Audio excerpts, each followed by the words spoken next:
la pertinence de ces lois que nous avions votées devrait nous amener à donner quitus à la justice de faire son travail sur cette question. Ñun loolu rek lañu def ñun couvre-feu ba bi may am ñun ñi ci bëri ñu ñëwoon seen kër fekkee wu ñu gëmuñu gisuñu comme Sénégalais yi ñu ko njëkkee dégg dañ cee maanu toog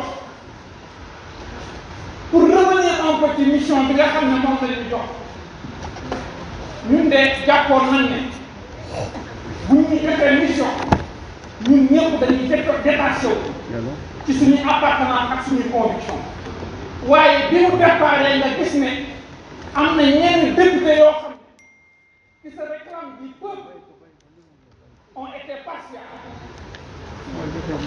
dem nañ défendre keneen contre une jeune sénégalaise qui a 20 ans. Orpheline. Hey. Qui a été selon elle abusée. Hey. amul dem fenn fu nga wax. Hey Ndiaye. fii au Sénégal que ne diw def na ma leen. yaa ngi koy défendre bi te avocat nga. ne kii moo def te député nga. yàlla xam na ne képp kuy nekk fii ak képp kuy Sénégalais jàmm rek la ñu waaye ci jàmm day lal ci dëgg te li ñu soxla tey mooy dëgg waaye wax bi tamit nañ ko wax am na député yoo xam ne bi ñuy ñëw lu nekk daj nañ ko pour ñu boole leen ci mbir ba ñëwee ca mbir ma li leen indi woon nekkul pour liggéey au nom du peuple sénégalais dañoo doon wut di indi ay preuves yu yóbbul la défense d'un député.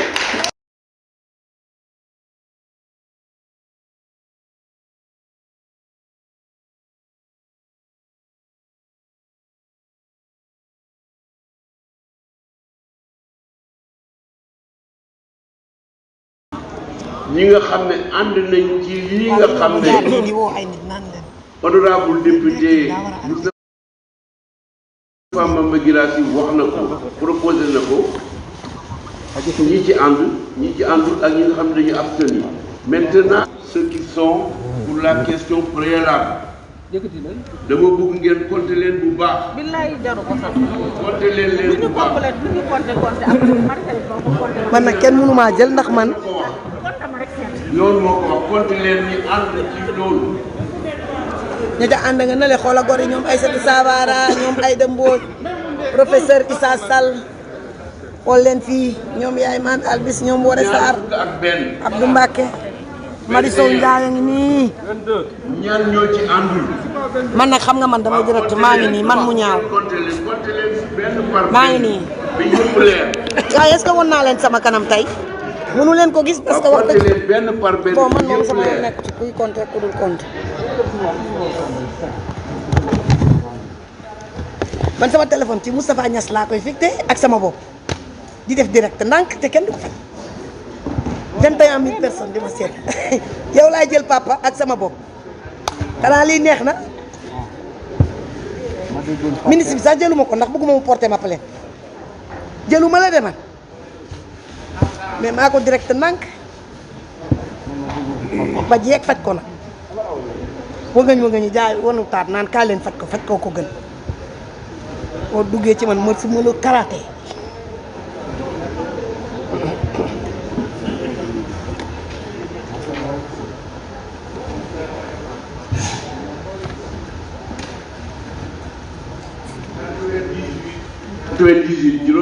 juróom-ñeent fukk ak juróom-ñett ñoo ne ànduñu ci léegi ñan ñoo abstenir abstention zéro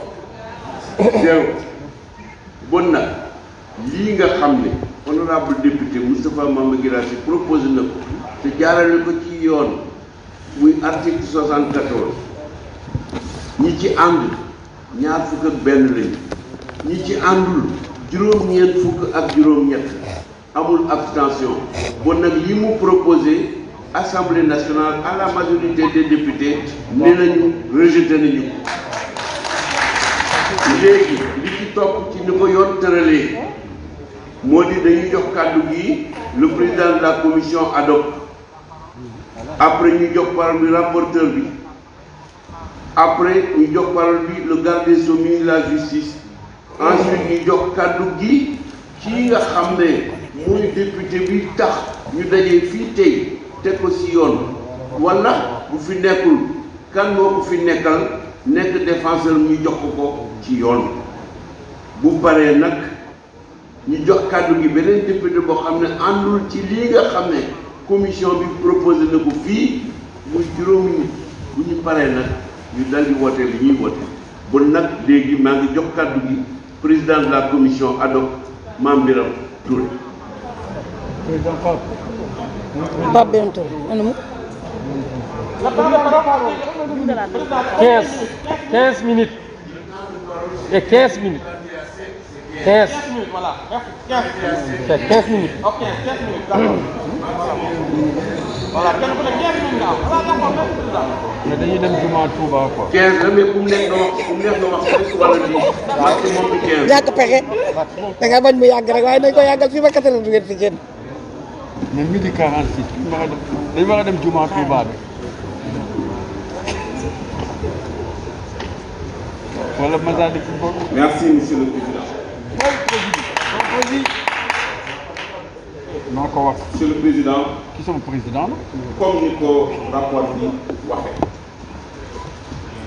bi nga xamee ne assemblée nationale jël na matuwaay yépp ba mettre en place commission ad hoc bi ci ni ko règlement intérieur waxee commission ad hoc bi liggéey na te liggéeyam yëpp daf ko wékk ci li nga xam ne mooy règlement intérieur te li ñu waroon sasoo commission ad hoc mooy ñu xam ne suñu liggéey ci règlement intérieur bi dañ ko war a teg beneen bi mooy dañu saisir ci benn affaire boo xam ne ñii ñu ñooy atte du ñu ñooy juge du ñu ñooy dogal dañu laaj rek nañ tey lever immunité parlementaire wu benn collègue loolu nag monsieur le président commission bi def na kantalaayu kattan pour rester ci cadre mission boobu malgré les multiples tentatives de divertir la commission ndaxte dégg ngeen ko dem nañ ci presse bi lu bëri bëgg commission bi juger bëgg commission bi entendre koo xam ne waru ko entendre bëgg commission bi def leen lu mission mais monsieur le président la commission est restée sereine concentrée ci li nga xam ne moom mooy mission monsieur le président les documents mis à la disposition de la commission ont été consultés par l'ensemble des membres dans mon bureau. Et jusqu'ici, aucun membre ne s'est plaint de ne pas pouvoir avoir accès aux documents qui ont été mis à la place, à disposition de la commission. Documents yi énuméré nañ ko fi ñun ñii ñëpp y compris tey peut-être ñi nga xam ne dañuy am beneen position dañoo toog documents yi ku ci nekk nga soxla document donc xool ko ba bi ñuy quitté ci bureau ba dañu ne woon doyal nañ mais puisque dañu jëloon 2 jours de consultation le premier jour mooy bu ñu paree réunion jusqu'à 16h et le deuxième jour c'était le samedi de 10h à 16h malgré que ñoom dañoo pare woon ñu si allé au bureau pour attendre parce que loolu la ñu waxante woon te j'étais là-bas de 10h à 17h on a vu que 2 personnes qui sont passées c'était en l'occurrence Demba Babayel Sow et aussi Mamadou Wuri Baylo Diallo donc je considère que ku amaatoon looy xool di nga dellu si jour boobu loolu mooy prouver que bon du dara. mais monsieur le président on a noté ici pour le déplorer. parce que duma leen filmer parce que xam nga man duma tooñ. kaddu notre collègue. mais ñun suñu yëf bëgg nañ ko filmer ba ñëpp dégg ko. il était venu pour faire une confrontation des documents à sa possession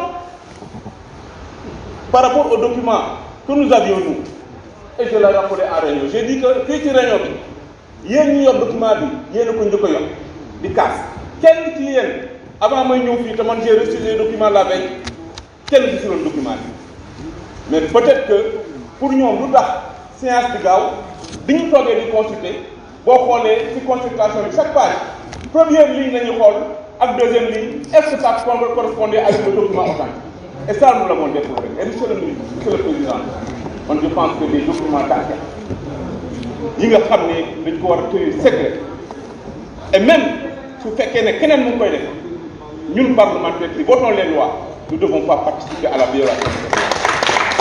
Je pense que doit prendre des dispositions parce que c'est des documents confidentiels. Personne ne doit avoir accès. À plus forte raison de les trimballer partout. Et d'ailleurs, ils étaient venus en réunion. À la première réunion, ils avaient la photocopie de ces documents-là. Donc, peut-être que nous avons des documents, nous avons Benen, Monsieur le Président, j'ai été surpris et déçu quand j'ai entendu des collègues aller dire dans la presse que Bill n'était en réunion, les envoyé le courrier. Les envoyé le courrier.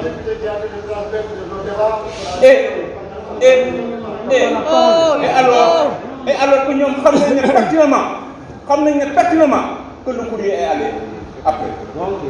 Je pense que. xanaa da ngaa tardé. Djibril War. Beneen ku nekk yaa moom sa téléphone. mooy dale. defal ci sa bos li la neex ma def ci sama bos li ma neex. Ils n'ont pas accès aux documents.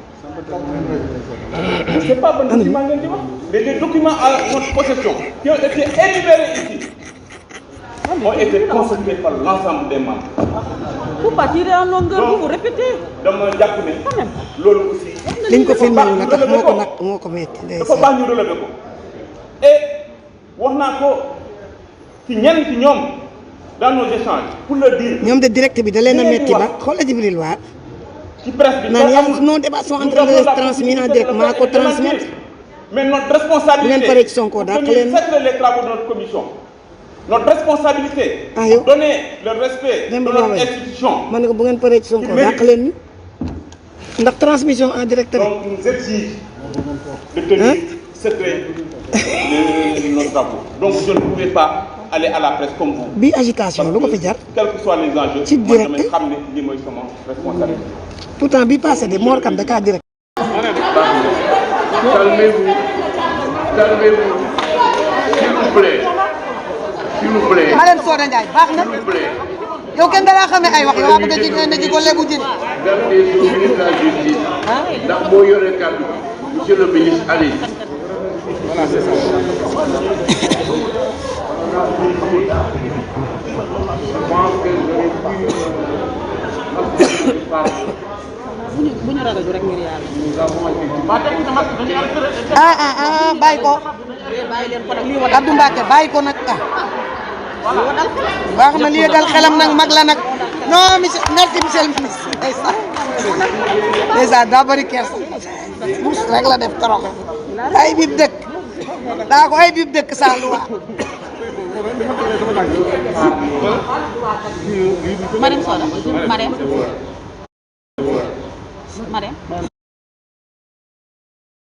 On a levé son immunité parlementaire de son mandat de maire de Dakar, jeté en prison et bien qu'ayant bénéficié de la présidentielle, le mal était déjà fait. Président yaa ngi seetaan de yaa ngi seetaan Accusés ont repris exactement les mêmes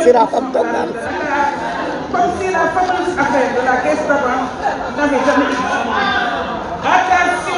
Attention à ne pas commettre la même injustice à l'endroit de notre collègue Samson.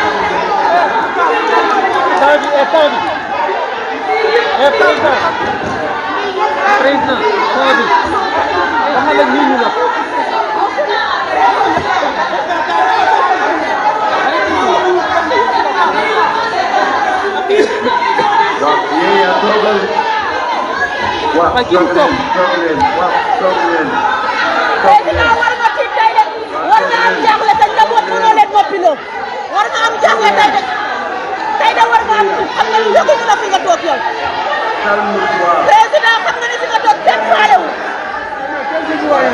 ñu damay ñàkk wax seen président nee nañ faale wuñu la président loolu lañ lay won ñu ne faale wuñu la ñàkk koo faale moo tax muy wax ngay wax ñu naan la déedéet fii la ñu souffrir léegi ministre bi lu ko neex la ñu servir énième forfaiture lu ko neex wax na fi dañu toog déglu ko. du ma wax ndax yéen a wax maa ngi wax muy feeñ maa ngi fii toog daw ma fenn. Monsieur le Président, bloquez le temps pour Madame Aïda Mbodj. C'est une avocate représentée et représentative. Et Aïda, bul wax taxawal foofu rek yow. Taxawal rek. C'est ça Amadou Mbodj fara gadel fara may sa nguy njaay doo jaamu kenn yow doo xaj doo imbécile sunu maam yee guerre ba Sénégal am léegi nag nous sommes gouvernés par des Niass par des Diom par des Ngom nous sommes fatigués nous là deret jeex na ci mim réew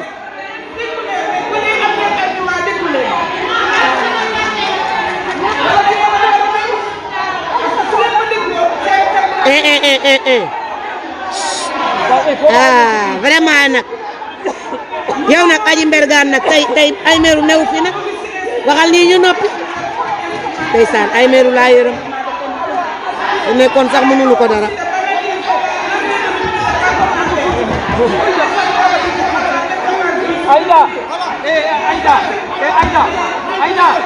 Aïda xaawal nañ ko àpp fii ba ngoon fii ba timis bàyyi ko ñu bàyyi ko fii ba timis ku wax taxawal fii ba timis non bul wax ka bu nit waxee noppi fii ba timis rek waaw cam déggal suñu président waay Aïda ku wax noppi nañ ko jëmee fii ba timis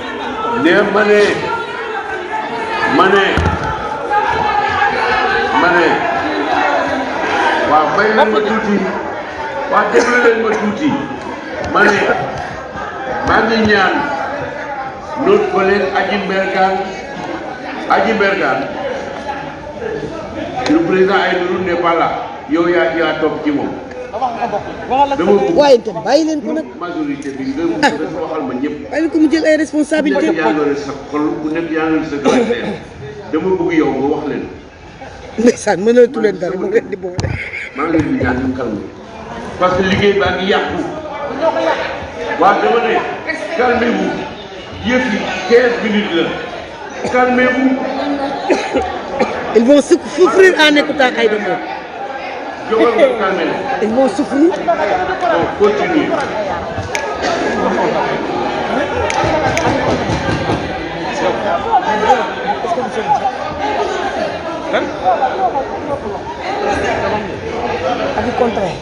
Président nee nañ weguñu la yóbbante la. Nous devons refuser, chers collègues, que notre institution soit une nouvelle fois instrumentalisée à des fins de règlement politique. Arrêtons aussi de banaliser la levée de l'immunité parlementaire et de désacraliser. Par la même occasion, ce bouclier qui est censé nous protéger contre les députés de la majorité comme de l'opposition. Pour l'histoire, nous devons donc rejeter cette demande et éviter que notre Assemblée ne serve de faire valoir à une entreprise de liquidation d'un adversaire commun. Monsieur le Président, je ne peux m'empêcher de vous interpeller directement et personnellement, car je constate pour le déploiement que votre parcours d'homme d'État, votre longue expérience et votre sagesse ne vous est pas amené à exiger que la saisine de notre institution se fasse dans le respect de toutes les dispositions prévues en matière de levée de l'immunité parlementaire.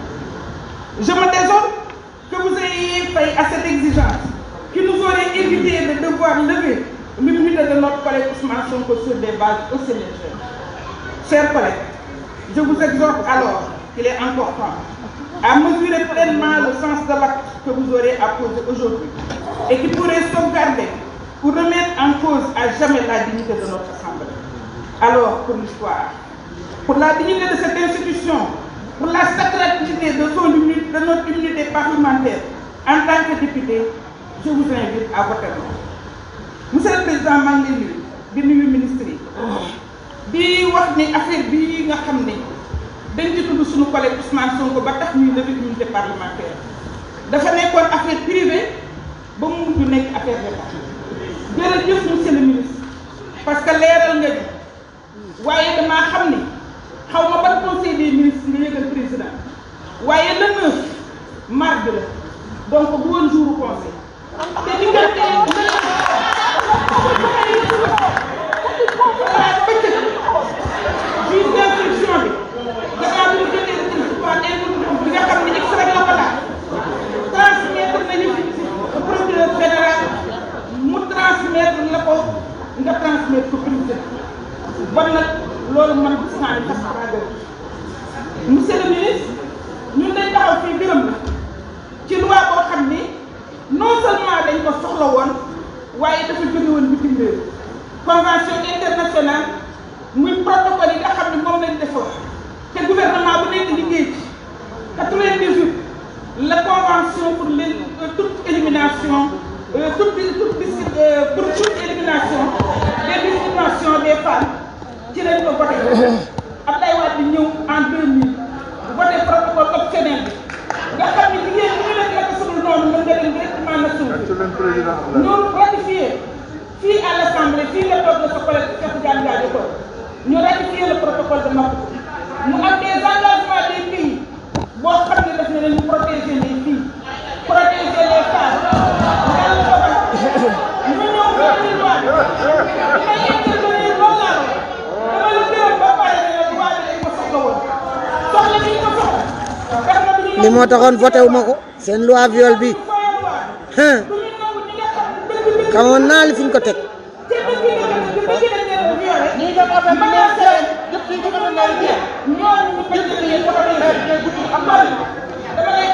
voilà man mii maa ngi gisee yow mii placé nga monsieur le ministre parce que sëñ Mamadou xam nga am na ay femmes yoo xam ne da ngay liggéeyal ak ñoom voilà femmes yooyu bu ñu violé dañuy jóg taxaw waaye boo gisee bi yoon taxawuñu dañoo bëgg ko utiliser loi bi à des fins politiques dañoo bëgg ko utiliser loi bi dañ koy gis gis nañu ay parti civil ñu bokk biir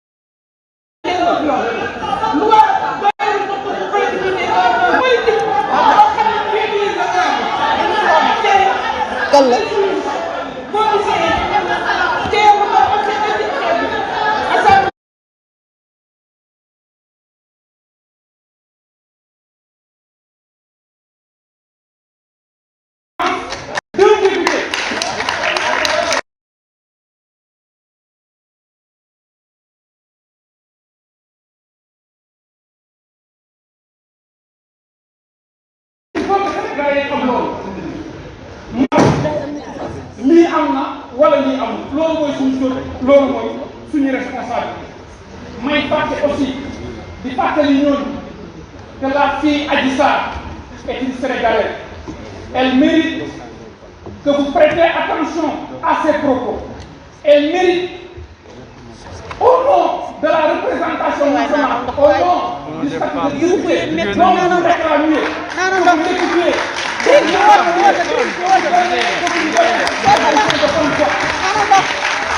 Et dans une république normale, les gens doivent respecter le respect de la spécialisation.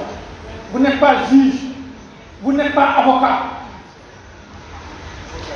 Tout ce que vous dites là n'est que copier-coller. Nous vous demandons en tout cas, au nom de la République, au nom de l'Assemblée nationale, de continuer les travaux pour permettre à la justice de dire le droit, rien que le droit. Parce que nous, les gars, sommes masques, taxawuñu nëbbatuwuñu lu ñu gëm la lu wér la te am na ñuy woote fii di wax ne dañuy jàppale diw nit kuy mbokkam ku ko bëgg ku ko dimbale du ko dugal fi ngeen ko dugal parce que bëgg leen lu may lu xëcc room lu daanu ko ngeen romb ko jël place. dama naan ndox agneau de sacrifice. toujours en application de la procédure ni ko yoon laajee léegi day jox kaddu gi le garde des Sceaux ministre de la justice moom mooy jël kaddu gi. non bàyyi ko lépp le faire. mooy li bàyyi mu jeex lépp mu jeex. man bu ma yow de man yoruma yow bu ma daal bu ma lépp man xam nga lan la kajoor biir bu am deret man kajoor bu am deret laa man du ma géwél du ma jaam fii nag ay ñasee nag kii ay joomee nag ak ñeneen na leen di jiite Sénégal lu ma jotee ñoom bañ may fay sama direct bi bu ko partagé yaa xam lu ñu def rek qui ont cours dans au sein de votre assemblée. Que ce soit le président de la commission, alors que ce soit le rapporteur, je pense qu'ils ont fait preuve d'une maîtrise du droit parfaite. Et les autres députés, monsieur le ministre, Ils ne respectent pas, ils ne maîtrisent pas le droit. Je félicite ceux qui sont à féliciter. lu ministre bi wax yow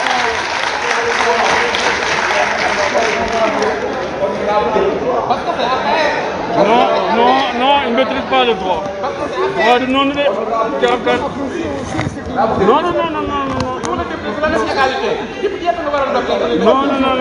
il a le droit de... Non. Je voudrais, après avoir exprimé ma frustration et de porter à votre connaissance une certaine vérité. Ceux qui veulent voir parents, ceux qui veulent pas voir, tant. Ce qui est certain, on l'a dit. Et ça, j'ai tenu à ce que vous le sachiez. C'est que cette information, cette affaire, c'est moi, à titre personnel, en tant que garde des Sceaux, qui ai informé le chef de l'État. C'est moi qui l'ai informé. Et comment? Nous étions en conseil de ministres. J'ai reçu un message du procureur général. C'est son rôle, c'est l'obligation, comme on dit, de remonter l'information. Oui. Qui m'a envoyé la copie effectivement de cette plainte qui a été déposée à la gendarmerie. J'ai immédiatement transféré cette information au chef de l'État. Et je peux vous assurer que sa réaction était une réaction de désolation, une réaction de compassion, parce qu'il m'a dit à son pire ennemi, on nous souhaiterait cela. Parce que on a jusqu'à ce qu'une personne poursuivie soit effectivement condamnée, elle est supposée, elle est présumée d'innocence. Mais cette présomption d'innocence, malheureusement, n'empêche pas qu'on soit déjà à la risée dans les médias et dans les foyers. Et qu'on le veuille ou non, député ou pas député, une personne qui est traînée, qui est poursuivie à une famille, et bien entendu, aucune famille n'aimerait voir entendre cette chose dire de son père ou de son oncle ou de son grand-père. C'est vous dire que cette affaire n'a pas fait plaisir au chef de l'État. Elle n'a pas fait plaisir au chef de l'État. Ça, je peux vous le garantir, je peux vous le dire, parce que j'ai été un témoin oculaire de ça. alors il n'a qu'à arrêter ça. Je venais à vous le dire. Et vous dire aussi, honorable député, qu'une procédure obéit à des règles. Ce dossier, la plainte a été déposée à la gendarmerie. La gendarmerie a fait son travail comme le dit la loi. La gendarmerie a interrogé toutes les parties concernées. La gendarmerie a demandé à interroger le député. entendu,